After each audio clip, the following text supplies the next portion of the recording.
নবীজি বলেছেন তিনটা জায়গায় ফাঁকা রাখতে নাই। এক নম্বর নামাজের কাতারে, দুই নম্বর স্বামী স্ত্রী শয়নকালে, তিন নম্বর যেখানে কোরআন এবং হাদিসের আলোচনা হয়। কারণ এই তিনটা জায়গায় আপনি রাখবেন ফাঁকা, আপনার মাঝখানে মিস্টার ইবলিস বসে আপনাকে দিবে ধোঁকা, বানাবে কিন্তু আপনাকে বোকা। এজন্য আমরা মুসলমান নয় তো বসি ধোঁকা। আজকের মাহফিলে রাখবো না ফাঁকা, শয়তানকে দিব ধোঁকা, বানাবো আমরা শয়তানকে বোকা। ঠিক কিনা?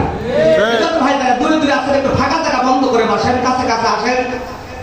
আমি বেশিক্ষণ কথা বলবো না, বেশিক্ষণ কষ্ট দিব না, কারণ অল্প সংখ্যক লোক, রায় তো প্রায় গভীর হতে চলেছে। আর বিশেষ করে আজকের আমাদের মাঝে এমন একজন মেহমান আমরা পেয়েছি যাকে দাওয়াত করতে গেলে 1 বছর আগের থেকে ডেট দিতে হয়, এবং উনি যেখানে যায় প্রায় 10,000 20,000 লোক হয়তো হয় না। এজন্য আমি বেশিক্ষণ কষ্ট আপনাদের দিব না, সময়ও বেশিক্ষণ নিব না, অল্প কিছুক্ষণ কথা বলবো।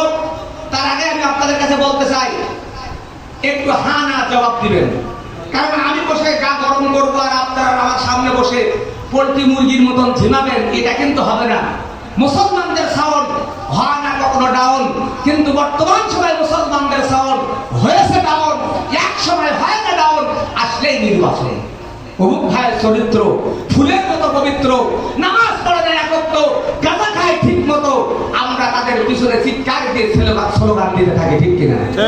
আমার ভাইরা, আমি জানি মুসলমানদের একটাই মাত্র রেওয়াজ, মুসলমান ইসলামের জন্য, কোরআনের জন্য জোরে জোরে দেয় আওয়াজ। কিন্তু বিগত 16টি বছর মুসলমান কোরআনের আওয়াজ করেছিল বন্ধ, কারণ জালিম শাসকের সঙ্গে আলেমদের বেঁধেছিল দ্বন্দ্ব। ঠিক কিনা? আর নাই দ্বন্দ্ব, কথা হবে না বন্ধ।